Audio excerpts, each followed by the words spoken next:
10h15. Ça y est, je monte, je me mets à la fenêtre comme ça, derrière. Je tire un peu mon rideau. Ouais. Je verrai si... Je suis sûr que ce type-là trompe pas. Je suis à peu près sûr que... Lui et moi, ça doit marcher. Seulement, moi, j'ai rien à montrer. J'ai rien à donner, rien. C'est un peu ça, mon culot. J'ai du culot. Bon. 10h25. S'il est exact, c'est dans 5 minutes. Ça y est. Ça y est, c'est lui, je le vois en bas. Il vient de passer sous la voûte. C'est lui, avec ses cheveux. Ah oui, il marche doucement. Il a sa bouffarde. Il a l'air d'hésiter. Non, ça y est. Il commence à aller dans les escaliers. Bon, ma porte entr'ouverte. Le pinard, je le rentre. J'ai débouché la bouteille. Le café est prêt, s'il veut. Ça y est, j'entends, il s'approche. Aïe, le voilà. Ça tape. Je tire la porte. Bonjour, Fred II. Bonjour. Je peux rentrer, mais naturellement. Alors, il regarde. C'est tout petit, bien sûr. Il regarde. Je lui dis, voulez-vous vous asseoir? Pas tout de suite. C'est ça votre bibliothèque? Oui. C'est ça, en ce moment, la pièce dans laquelle je vis. Je dois vous expliquer que je suis arrivé il y a quelques semaines à Paris. J'ai pendant des années travaillé dans une librairie. Je ne connaissais rien. Je suis, si l'on peut dire, un ancien ouvrier. Je travaillais très jeune en usine. J'ai arrêté de travailler en usine à la fin 42, début 43. Là, j'ai commencé à faire des petits boulots par-ci par-là, puis j'étais dans un réseau de la résistance et on s'est fait prendre. Alors moi, je ne me suis pas fait prendre. Et puis une autre poignée de types ne se sont pas fait prendre. Mais on est parti. On est parti vraiment loin de Paris. Et puis on a retrouvé d'autres. Et puis on s'est fondu dans la nature. Et puis on a continué. Voilà. Et puis à la Libération, je me suis engagé dans l'armée. J'ai fait la campagne, les Vosges, l'Alsace, l'Allemagne. Et puis j'ai fini mon temps au Maroc. Et puis quand je suis revenu en France, je suis rentré dans une librairie comme employé. Mais comme je n'avais fait... Mon parcours est très... Enfin, vous comprenez. Si je vous dis que j'ai travaillé en usine jusqu'à 18 ans, 19 ans, c'est que, disons, je n'avais malheureusement pas la possibilité de lire. Et pour moi, ces choses-là n'existaient même pas. C'était plutôt tenir le coup. Car il a fallu tenir le coup. Bon, et puis me voilà. 4 ans et demi dans une librairie.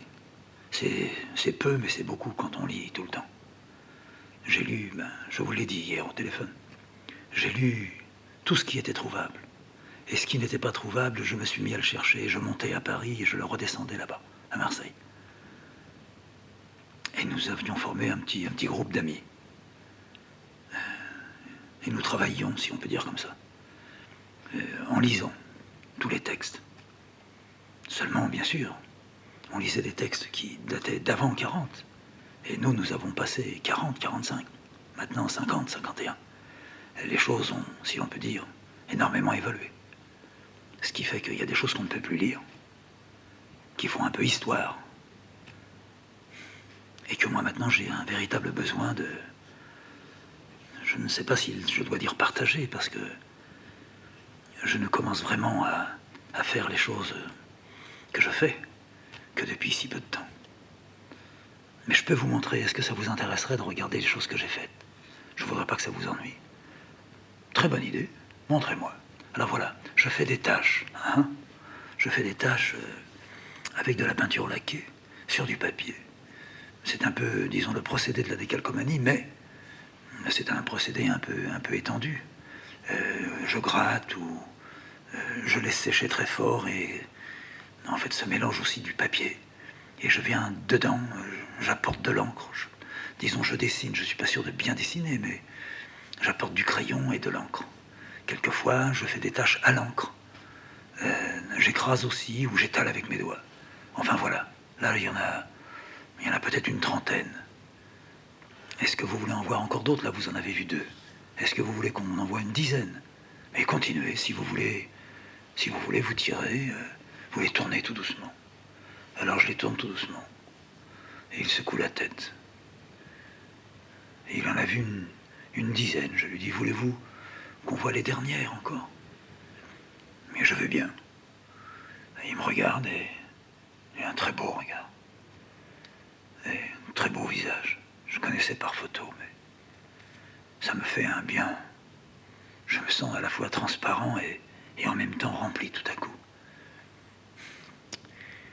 Oui, je suis un peu trop admiratif en général, sans doute. Je referme le carton quand on a fini. Il me dit, encore une fois, s'il vous plaît. Alors je lui dis, tournez les pages vous-même. Alors je lui dis, pendant ce temps-là, est-ce que je vous prépare un café ou est-ce que nous prenons ensemble un petit verre de vin blanc? Alors le petit verre de vin blanc, à cette heure-là, c'est un peu... Mais un petit verre de vin blanc. D'accord. Alors je prends ma bouteille, je la débouche. Je remplis, je tremble. Je regarde. Il en est à la 4e ou 5e. Il tourne beaucoup plus lentement que moi. Je vais lui proposer de s'asseoir, non pas sur le tabouret, mais sur le lit. Comme j'ai mis l'oreiller le long, avec la couverture dessus, je dirais, vous pouvez vous appuyer. C'est ça. Maintenant, il a fini. Il me dit, je mets ça où? Je lui dis, mais une seconde, tenez. Je le retire, je le mets ici. Voulez-vous vous asseoir sur le divan, là, enfin, sur ce qui est comme un divan? Et puis appuyez-vous sur mes coussins. Moi, je vais me mettre là, sur mon tabouret. Tenez, sur la petite planchette. C'est un peu étriqué chez moi, mais j'y suis bien. Oui, mais vous n'avez pas très chaud. Je n'ai pas voulu allumer. J'ai pensé que l'odeur du pétrole vous gênerait. Ah, c'est ce qu'on sent. On sent un peu. Je me demandais si c'était votre peinture qui avait cette odeur. La peinture, mais elle est sèche depuis déjà quelques jours, donc elle n'a pour ainsi dire plus d'odeur. Non, mais c'est le pétrole. C'est le pétrole, ça chauffe, mais il n'y a pas d'évacuation, alors l'odeur se répand ici. Et puis, vous me dites que vous faites encore quoi? Oh, je ne vais pas m'avancer et vous dire que j'écris. C'est tout à fait faux. Je suis l'envers d'un menteur. Je vous ai dit, j'ai fait des tâches, mais c'est resté là où j'étais avant d'être malade. Peut-être qu'un jour je les récupérerai et je les amènerai. Et puis j'ai une personne que je connais à Paris qui en a pris et puis qui est extrêmement gentil pour moi. Enfin, c'est un ami, c'est vrai.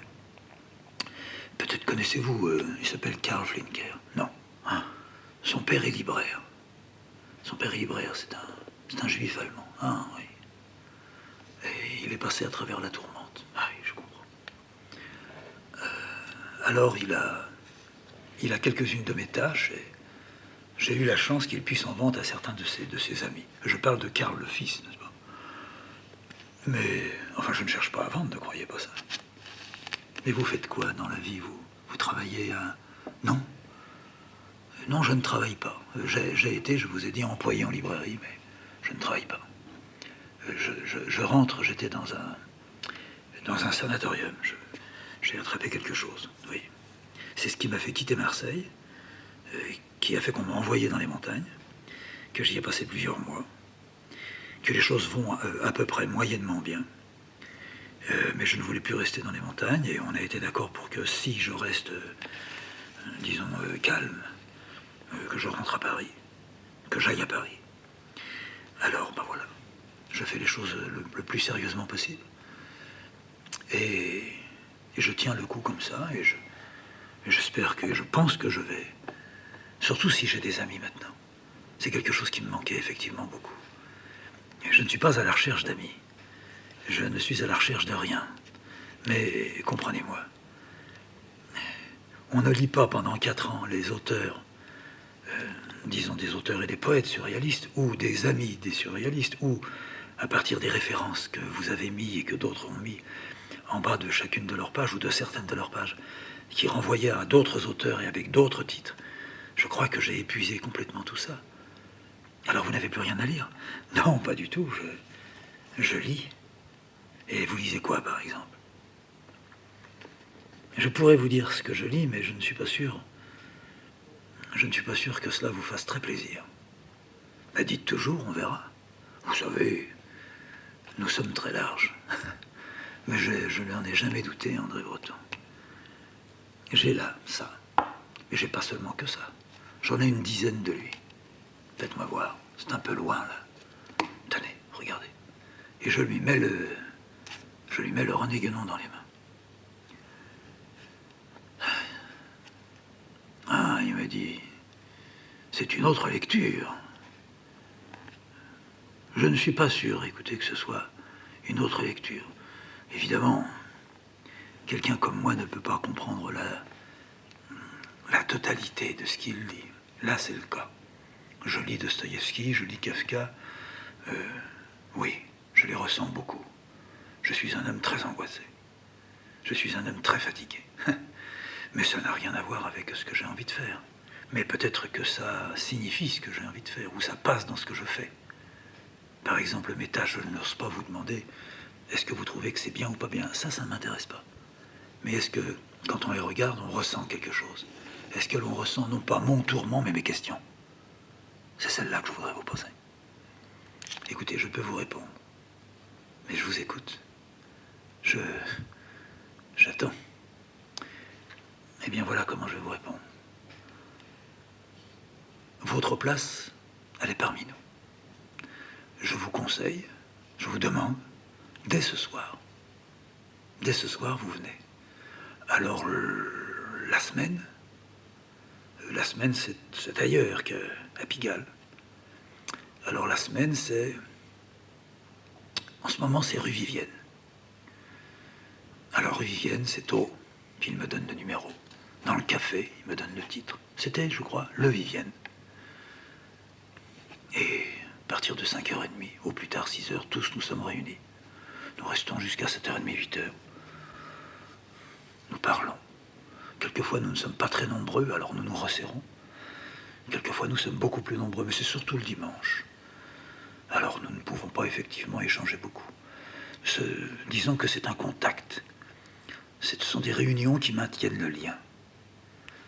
Oui, mais le vrai travail, alors vous le faites où? Comment ça? Le vrai travail, je veux dire, quand nous réunissons-nous pour mettre en commun ce que nous faisons, peut-être pour faire en commun. Ah oui, c'est plus rare maintenant. Ça, c'était un peu du temps. On voit que vous avez lu, peut-être récemment, des numéros de la revue surréaliste. Oui, nous n'avons plus ces réunions. Mais quelquefois, on se réunit chez moi. Alors chez vous, on travaille. Oui, c'est pas exactement le mot qui convient. Vous êtes, je peux vous donner, vous êtes un homme un peu ardent, n'est-ce pas? Vous êtes tendu. Oui, je vous ai dit, je suis angoissé. Mais j'espère que les réunions auront un bon effet sur votre angoisse. Oui, peut-être. Je n'ai pas envie de me passer de mon angoisse. Ça va vous faire sourire. Bien sûr que c'est extrêmement... Par moments, c'est gênant. Je n'arrive plus à parler tellement ça me coince. Mais avec des amis, je ne serais pas coincé. Je trouve qu'il y a tellement de choses à faire. Tellement. Oui, par exemple. Ah, par exemple. Je pense que plus rien ne peut être maintenant comme c'était avant. On ne peut plus faire... Enfin, comment vous dire ça? C'est trop tôt, n'est-ce pas? Je ne devrais pas vous dire. Mais si, allez-y. On ne peut plus... On peut faire de l'humour, même noir, mais ça ne marche plus tellement. On peut rire, et je suis le premier encore à rire, mais vraiment de temps en temps. Et bien souvent pour se moquer de soi-même. Ça, je le crois. Mais sinon, il n'y a plus de place pour ça. Il y a eu tellement de choses, André Breton. Je ne vous l'apprends pas, vous le savez beaucoup mieux que moi. Vous avez une expérience infiniment plus grande que la mienne. Mais de ça, vous pouvez nous parler en venant au groupe. Oh, je ne pense pas, non. Sauf si si parmi vos amis, il s'en est trouvé un ou deux qui... absolument pas du tout un esprit, je sais pas comment vous dire, enfin c'est stupide. Je sens que je vais être stupide. Mais allez-y, n'ayez donc pas peur. Je n'ai pas du tout un esprit d'ancien combattant. Vous comprenez bien. Je ne ressasse pas la résistance, je ne ressasse pas ce qui s'est passé dans l'armée. Je n'oublie pas, par contre, ce qui s'est passé. Voilà, c'est ça. J'ai reçu un coup de... Je sais pas, un fer brûlant dans quoi? Quelque part, il y a un fer brûlant. Et encore, j'ai eu une chance. Beaucoup de chance. J'ai eu beaucoup de chance jusqu'ici.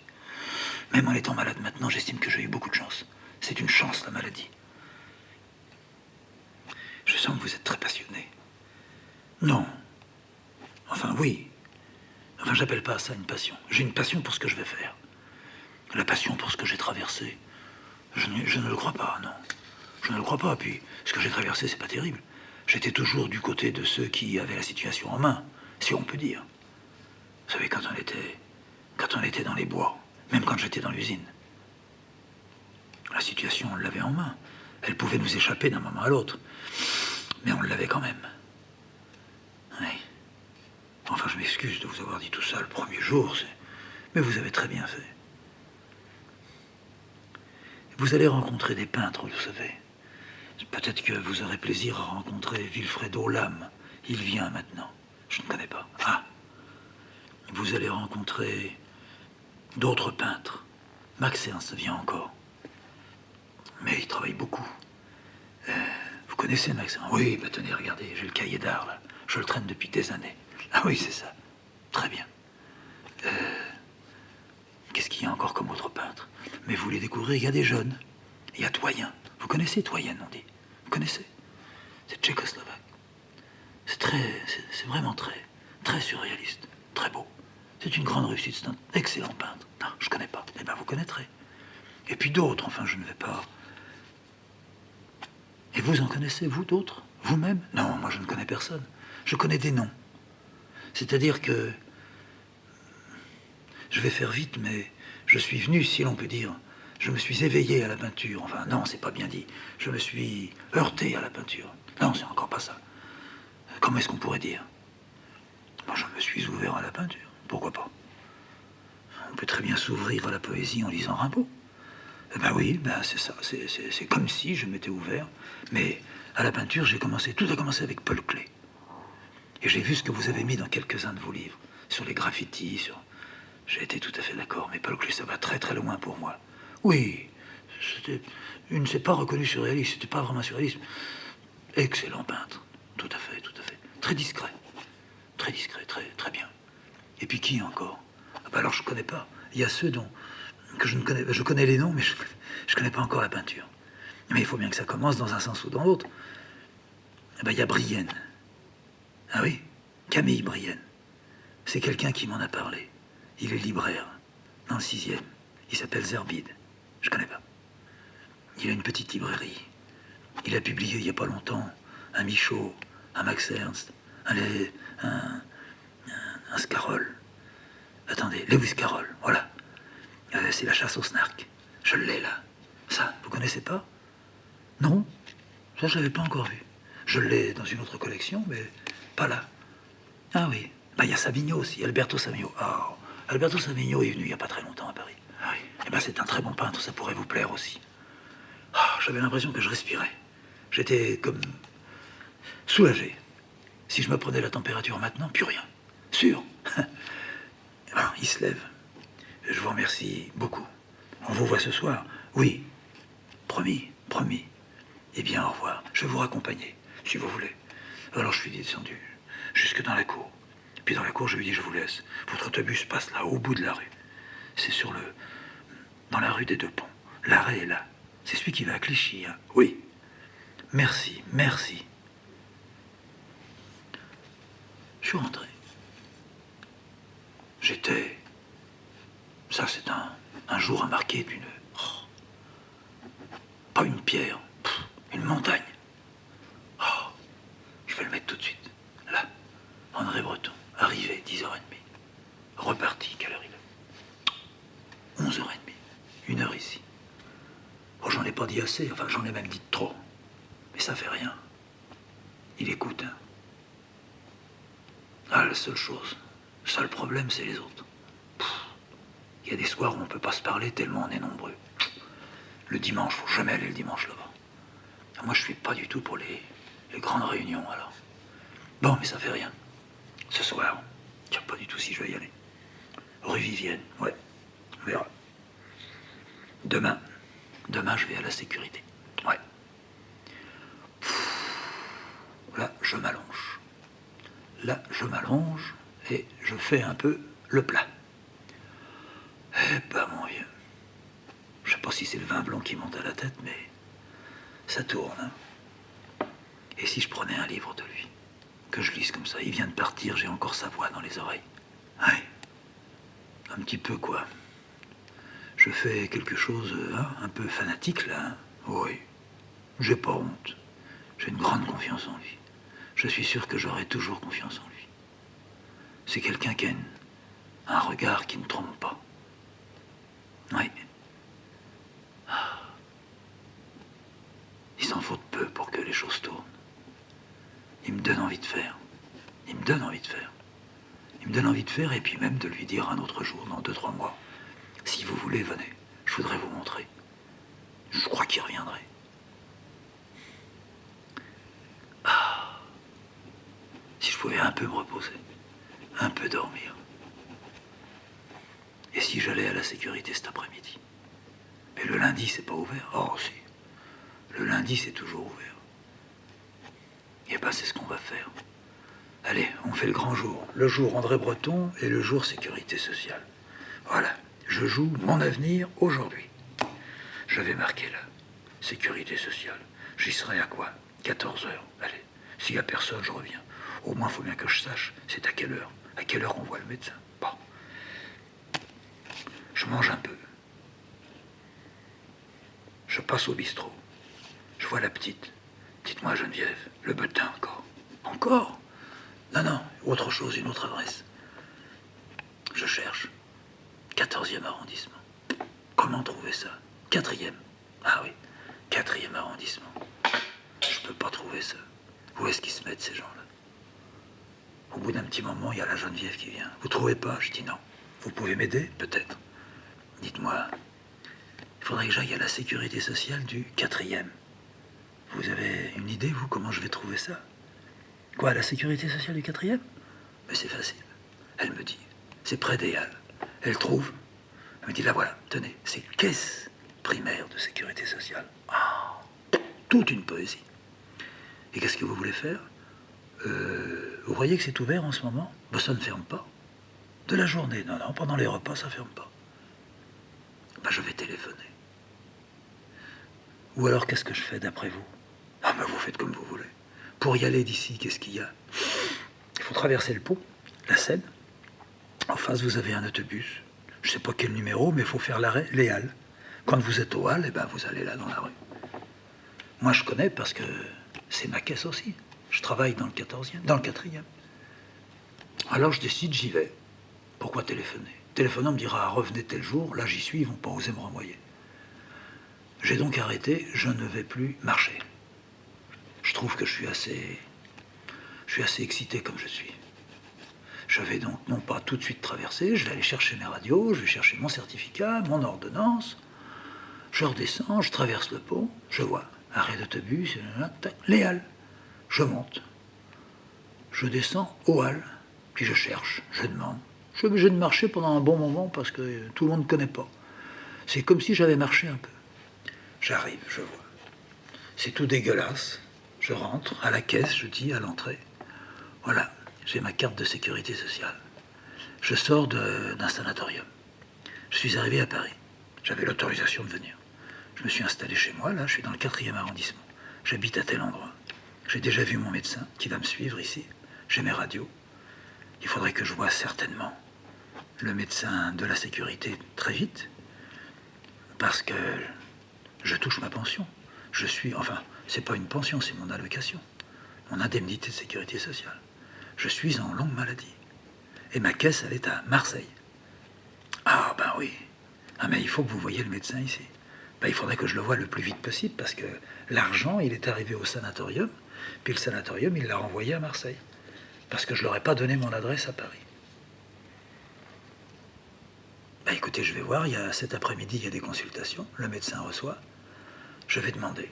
Alors elle demande, ça se passe pas trop mal. À 3h30, je pourrais voir le médecin. Très bien. Je sors, là je marche. Je me dis, je vais marcher un bon moment. Puis je reviens à 3h15.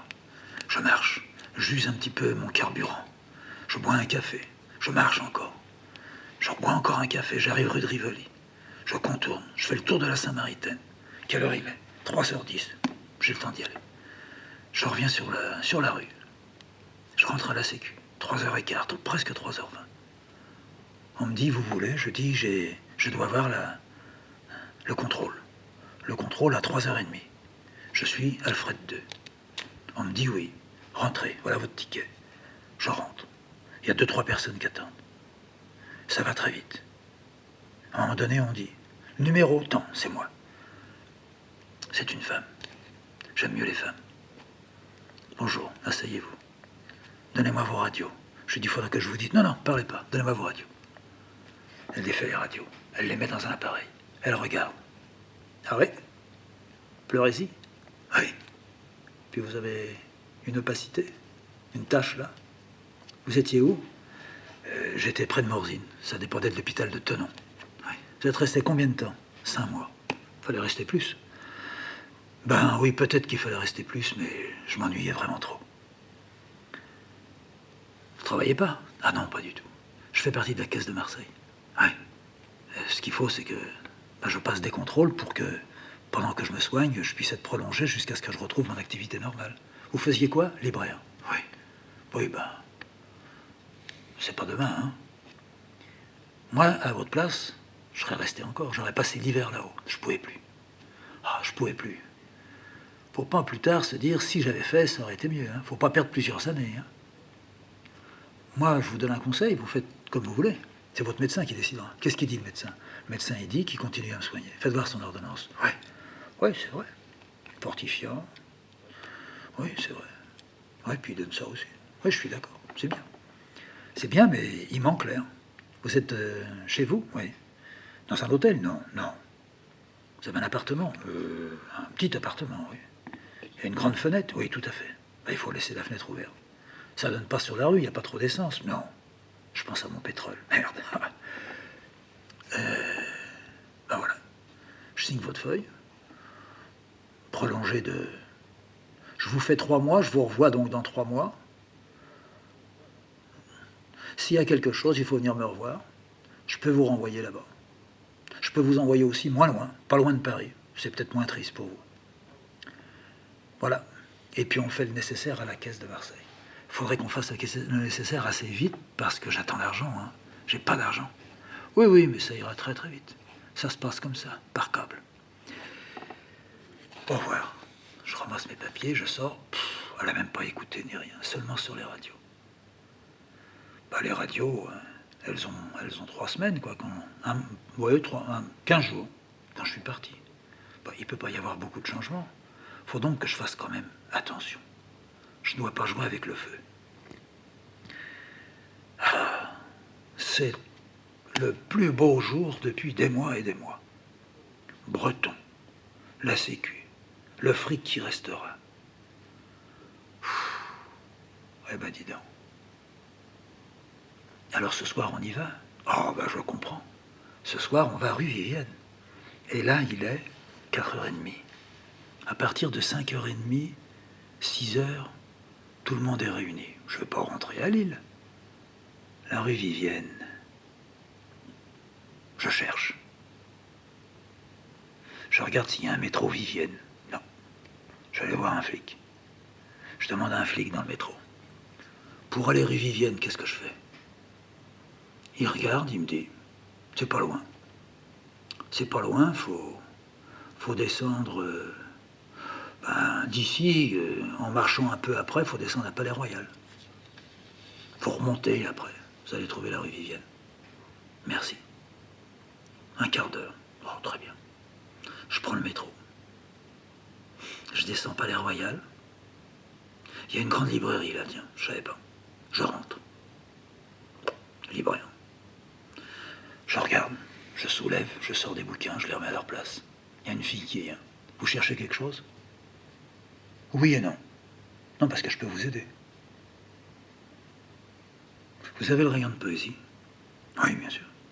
Qu'est-ce que vous avez d'André Breton? Pas grand-chose. Bah, montrez-moi.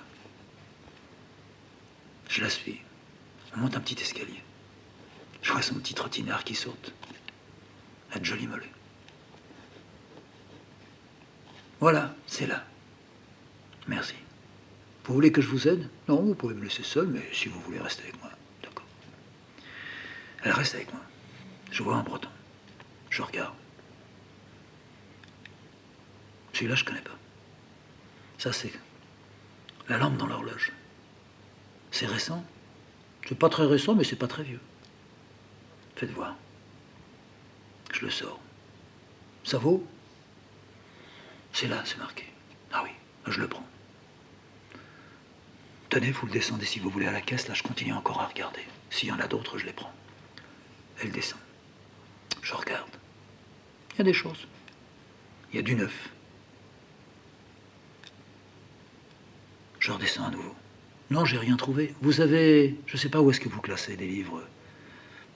Un rayon qu'on pourrait peut-être mettre religieux ou ésotérique. Vous avez ça? Oui. Vous me montrez? Oui.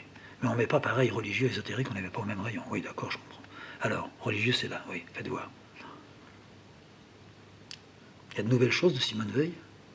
Ah non. C'est seulement la Colombe qui les a sorties. Et vous devez les connaître, oui. Il n'y a rien d'autre, non. Et du côté ésotérique, qu'est-ce que vous avez? Pas grand-chose. Les éditeurs, comme les éditions traditionnelles, Chacornac, connaissez? On a, mais très très peu. Vous avez par hasard un livre de René Guénon? Oh, je crois pas. Mais vous voyez qui c'est? Oui. Il y a eu un numéro de revue il n'y a pas longtemps. Ouais, c'est ça. Vous me montrez où c'est? Oui, c'est là. Je regarde, il n'y a rien. Ouais. Breton, pas grand-chose. Puis là, pas grand-chose. Ouais. Je descends avec elle. Je paye, je sors, j'ai encore le temps. Je cherche la rue Vivienne, je la trouve. Je repère le bistrot. C'est le Vivienne. Pas très loin, il y a un autre bistrot, je rentre dedans. Petit café, petit café. J'ouvre Arcane 17. Très jolie couverture. Je commence à lire. Merde, fait chier. Pourquoi? Fait chier. Oui, c'est vrai. Il y a un point que je ne peux pas supporter. Ce point, c'est... Au fond, c'est ce qui empêche Breton de lire mieux Guénon. Ou de lire vraiment Guénon. Il y avait un type à Marseille qui disait lire Daumal. Moi, j'aime moins Daumal. Je préfère directement lire Guénon. Je comprends mieux Daumal, mais j'aime mieux Guénon. Ce que je comprends pas chez Guénon, c'est quelque chose qui me nourrit. Oui. Il y a Gilbert Lecomte aussi, oui. Non, j'aime pas ça. J'aime mieux l'autre. C'est au fond, c'est lui qui a tout dit. Oui. Alors ce que j'aime pas là, dès le départ, merde, pourquoi j'ai acheté ça? Pour avoir un breton dans ma poche le jour où je vais à la Réunion? Non, je vais pas commencer. Mais j'aime pas ça. Il parle. Tout de suite, marxiste, marxiste. C'est fini, ça. C'est tout à fait fini. J'espère que c'est pas ça, les réunions. Je regarde l'heure, 5h30. Si j'arrive le premier, je vais pas savoir où m'asseoir. Si j'arrive le dernier, tout le monde va se retourner. Faut que je passe devant. Lui, je vais le repérer. Je laisse passer encore 5-6 minutes. Je me dirige vers le bistrot. Je regarde de loin. Je vois personne. Peut-être qu'ils sont dans une salle. Ouais. Je fais encore un petit tour, je reviens. Moins le quart. Ah, ça y est, ils sont là-bas dans le fond. Je vois, il y a 8 types, 10 types. Puis il y a Breton au milieu. Puis il y en a un à côté de lui. Ah oui, je reconnais la tête. Ah oui. Il était plus jeune sur la photo. Mais je reconnais sa tête. Ça, c'est Benjamin. Ouais. Bon, on y va? Allez, on y va. Bon, je ferme bien mon de Felcotte. Je sais pas comment ça va se passer. Je rentre dans le bistrot. Je vais là-bas. C'est un petit peu surélevé. Ça surplombe la salle qui est en dessous. C'est vraiment leur place, certainement. Il n'y a pas de place pour d'autres. Il y a encore 2-3 tables de libre. J'arrive, je vois Breton, je lui fais signe de la tête. Il se lève et il dit, je vous présente... c'est bien ça, 2. Oui, Fred 2.